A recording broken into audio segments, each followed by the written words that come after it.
Hello and welcome to episode 19 of the Terry Koss Show, a wrestling podcast. I'm your host, Terry Koss, and before I start off the show, I'd like to clear a few things. The reason I haven't done a podcast in a really long time, some things have happened during this year. Unfortunately, my mom passed away on June 16th from cancer. So it's been very difficult and very trying on my dad, my sister, and myself. But we've come together, and I miss her very much. My mom had always been a fan of pro wrestling. Well, when she met my dad, anyways, they got married in 1986, and every Saturday night they would watch wrestling, be it either Saturday Night's Main Event or Maple Leaf Wrestling, which was the syndicated show out of Canada. Maple Leaf Wrestling was actually a promotion run by Frank and Jack Tunney out of Toronto. If that name sounds familiar, Jack Tunney was once the president, or something like that, of the WWF. Vince McMahon bought the territory and later used the name Maple Leaf Wrestling as a syndication show for Canada. So I asked my mom years ago, I said, who is your favorite wrestler? She said, my favorite wrestler was the Texas Tornado, Kerry Von Erich. I can see why. He was pretty cool. He had a pretty sweet discus punch. In later years, I really got my mom into TNA. She remembered like Sting and Kurt Angle and all that stuff. She really loved AJ Styles. One guy she really loved was James Storm, especially when he was in Beer Money. He would come down the Boozer Cruiser, and my mom would always make the joke that, you should phone up TNA and see if they'd let me buy the Boozer Cruiser off of him. So, this episode is dedicated to my mom. Rest in peace. Like right now, if we could just have a moment of silence for my mom.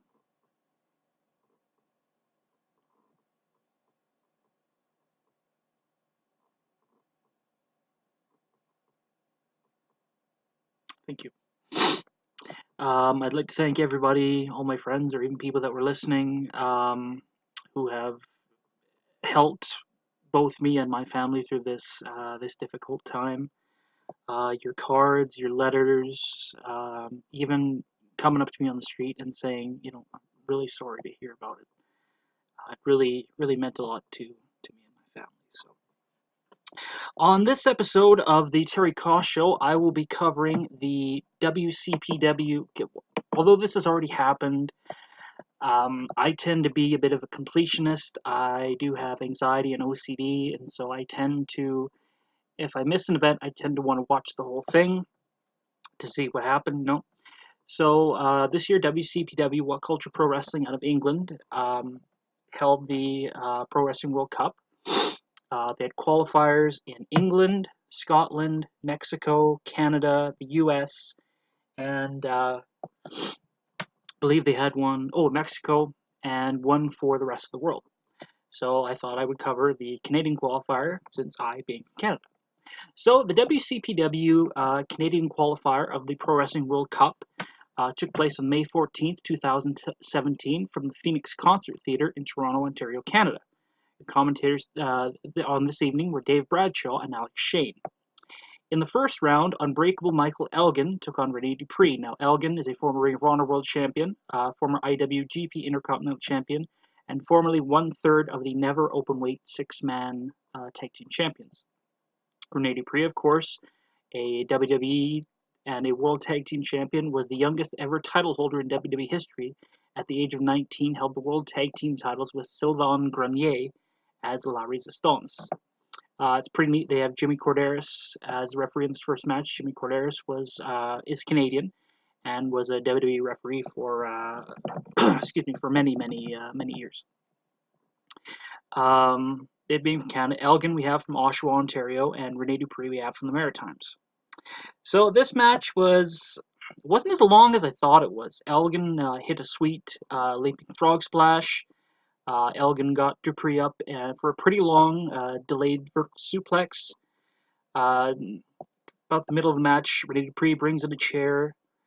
Elgin hits him with a drop kick. Corderas sees the chair and awards the match to Michael Elgin. So Michael Elgan moves on to the semifinals. In this World Cup, there are in every qualifier there are 8 wrestlers. 8 goes to 4, 4 to 2. The last 2 become the representatives for that country in the round of 16 in the finals of the World Cup held. I think it was in August in England. Our next first round match features Franky the Mobster against Harry Smith. Franky the Mobster, I did not know a whole lot about him coming into this. Former CZW Combat Zone Wrestling Ironman champion. Don't really know what that is. If you do, let me know. Harry Smith, of course, former WWE Tag Team Champion with Tyson Kid as the Hart Dynasty. Excuse me, a former GHC, which is Pro Wrestling Noah, IWGP, New Japan Pro Wrestling Heavyweight, and NWA Tag Team Champion with Lance Archer, known as the Killer Elite Squad. They are both a part of the Japanese faction Suzuki-gun, which is headed up or led by Minoru Suzuki. Franky is from Montreal, and we have Harry coming out of Calgary. Really hard-hitting match. Franky the Mobster, who's just this.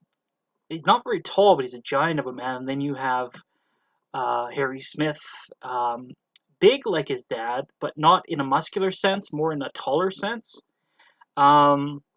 Pretty hard-hitting match. Smith dominated most of the match.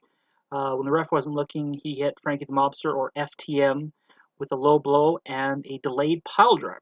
And he moves on to the next round. And in the next round, he will face Michael Elgan. The winner of that will become one of the 2 Canadian representatives in the Pro Wrestling World Cup. Our third first-round match featured Brent Moneybanks and Speedball Mike Bailey. Both of these guys are out of Smash Wrestling, which is a promotion in Toronto, Ontario. I think they hosted this leg of the Canadian World Cup. This Canadian leg of the Pro Wrestling World Cup. Banks is a multiple-time Canadian champion in many different organizations. Mike Bailey holds a black belt in Taekwondo. If you watch this on YouTube, they have interviews before and after the matches. Mike Bailey has to be one of the most humble wrestlers I have ever seen, like interview-wise. He's like, I don't know if I'm going to win, but, I'm going to try. And it was just, he had the confidence in himself, but at the same point, he didn't. Coming into this tournament, a lot of hype was built around Speedball Mike Bailey. Mike Bailey's from Montreal, Quebec. Brent Moneybanks from Toronto, Ontario. This, to me, was the match of the night. As commentator Alex Shane said, very reminiscent of Ricochet versus Will Ospreay. Both high-flying moves. Both could move around the ring like, nobody's business. Mike Bailey ends up winning the match with a shooting star knee drop. Now, this is how he sets it up. The opponent is down on all fours. Bailey goes to the top rope, hits a shooting star press, and adds a little bit more rotation to it and hits a knee drop.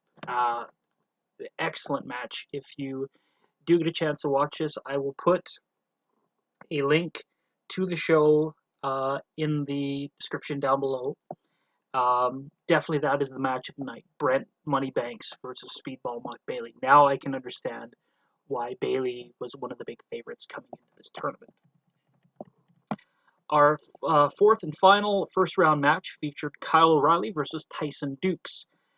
Kyle O'Reilly, a former 2-time Ring of Honor World Tag Team Champion with Bobby Fish as Red Dragon, a former 2-time IWGP New Japan Junior Heavyweight Champion with Bobby Fish as Red Dragon, and a former Ring of Honor World Champion. Tyson Dukes, the current Smash Wrestling Champion, Smash, of course, being the promotion of Toronto, Ontario, and also competed in the Cruiserweight Classic last year. We have Dukes from London, Ontario, O'Reilly from Vancouver, British Columbia. Really hard-hitting match. Dukes really worked on the left leg of Kyle O'Reilly. Like, O'Reilly is known as a pretty excellent technical wrestler. He takes a body part, picks it apart, and so on and so forth. So Dukes tried to do the same thing, and he really took it to O'Reilly, and this was a heck of a match. I felt this one really could have gone either way. Um, it didn't look like O'Reilly was going to win just, because of his leg, but he eventually got Dukes into the Armageddon, also known as the cross arm breaker. Dukes tapped out, and O'Reilly moves on to the next round. Our next match in the Canadian Qualifier was not a Canadian qualifying match. It was for the WCPW Internet title. Featured Zack Sabre Jr., who you might remember from the WWE Cruiserweight Classic, now competing in New Japan Pro Wrestling, up against Gabriel Kid. Gabriel Kid, at this time, a little before this time, was 0-26. Never won a match. At the pay-per-view, either 1 or 2 months before that, defeated Cody Rhodes to win the Internet Championship in a great match. And yeah, this match was really, really good. Sabre Jr. is one of the best technical wrestlers in the world. I can see why they call him the technical wizard. This guy can submit you from any body part. You take a body part, stretch it this way, that way, north, south, east, west. It don't matter. Like, if you definitely look up the moves of Zack Sabre Jr. Excellent, excellent. And Gabriel Kid was pretty much able to go toe to toe with him, like submission style.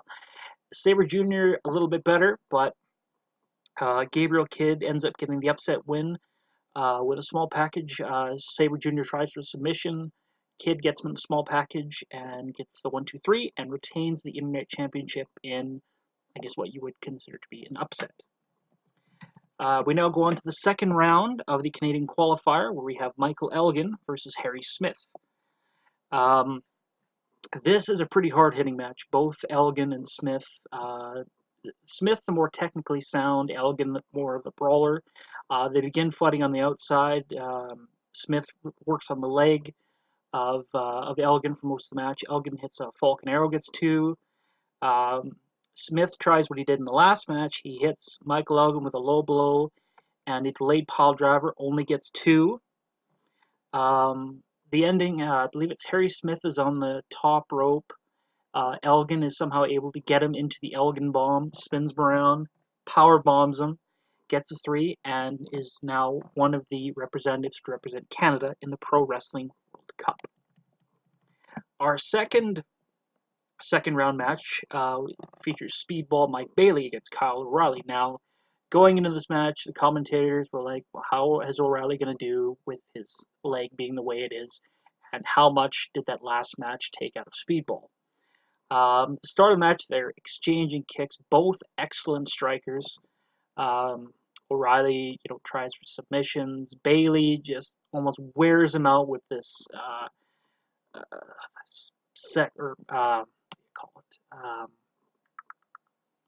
this fury of kicks. Bailey has a really cool roundhouse kick, about 3 rotations into a roundhouse kick. O'Reilly's able to reverse it into a Kimura. O'Reilly is able to get him into the ankle lock, and grapevines the leg, and Bailey is trying, and I was watching, I'm like, come on, Speedball, you can do it, and Speedball made it to the ropes. Bailey gets outside the ring. He did this in the last match against Brent Banks. O'Reilly's on the outside. Mike Bailey goes to the middle rope on the inside and hits a moonsault to the outside. It is something to see. You look at it, how on earth did he do that? Bailey ends up winning the match with the shooting star knee drop and defeats O'Reilly to become the other representative of Canada in the Pro Wrestling World Cup. A lot of people consider this an upset.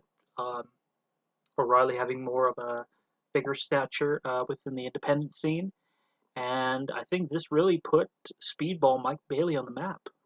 It's this to me is probably the second best match of the night. Excellent match. I love Kyle O'Reilly. I'm now a fan of Speedball Mike Bailey. I can see why people like him so much. So we go to the main event. We have El Ligero versus the WCPW champion Joe Hendry in a non-title match. Joe Hendry comes out, cuts a promo kind of. It seems like he's like, oh, I love the Canadian fans. I love their passion. Feels like he's going to defend the championship. And then he says, I will never defend the WCPW Championship in Canada. For the bell rings, he hits El Ligero with the championship belt. Hendry and Ligero brawl in the crowd. Hendry is close to the ropes. Ligero goes to hit Hendry, ends up hitting referee Jimmy Corderas. He falls to the outside. Hendry hits El Ligero with a low blow, brings a chair into the ring, sets it up in the turnbuckles, and Ligero is able to hit Joe Hendry with a low blow. He then whips Hendry into the chair in the turnbuckle and only gets 2. But the count was about 5. New referee came in, only got 2. Ligero gets a chair, but Joe Hendry shoves him into the referee. Hendry then, as the referee and Ligero are distracted, picks up the title belt, hits Ligero with it, wakes up the referee, only gets 2. Hendry and Ligero go to the outside. It looks like I thought Hendry was going to hit the Freak of Nature, which is his finishing move, fallaway slam. He sets up all these chairs, and it looks like he's going to hit him with the Freak of Nature.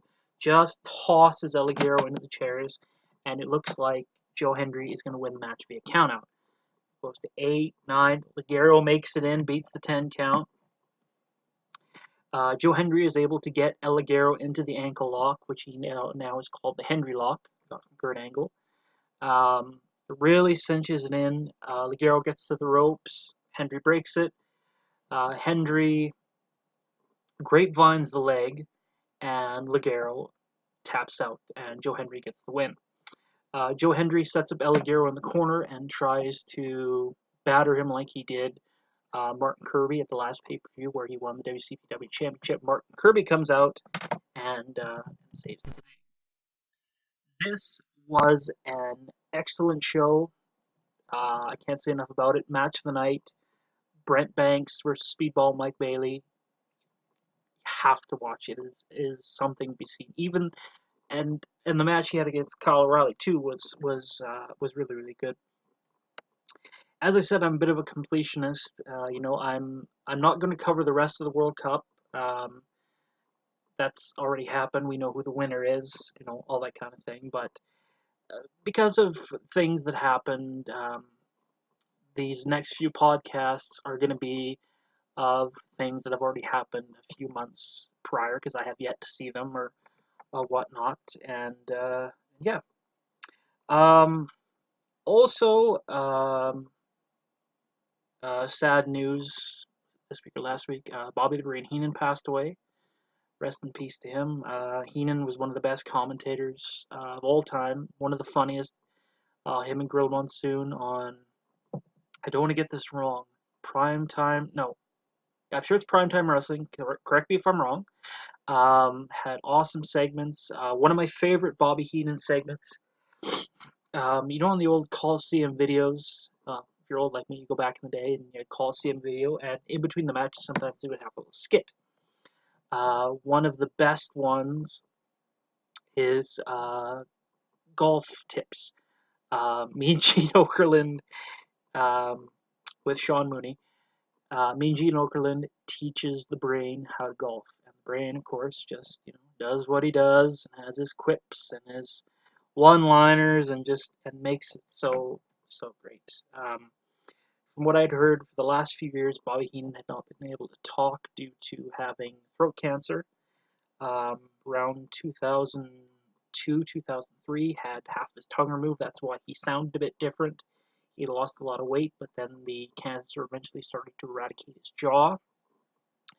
According to an interview I saw on YouTube for Bill Apter's, whatever it was, Apter was talking to Bobby's wife, and she said Bobby still, at that point, he was still doing pretty good.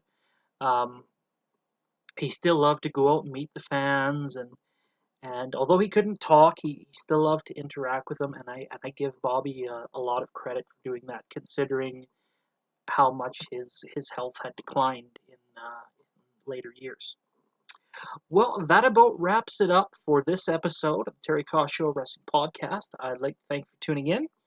Hopefully you had as much fun listening to me as I did talking to you.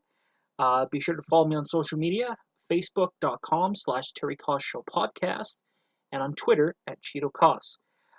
Be sure, this will be on YouTube, so be sure to hit the like button, subscribe, Share this with anybody you know who's a wrestling fan, even if they're a little bit of a wrestling fan.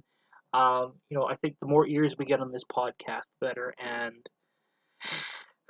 since I decided to restart it again, this will either be a monthly or bi-monthly podcast, all depending what I'm doing, how I'm feeling, that kind of thing. I will probably have a new episode up next week. If not, it will be within the next 2 weeks. And for Terry Koss, I've been Terry Koss. Thanks for listening.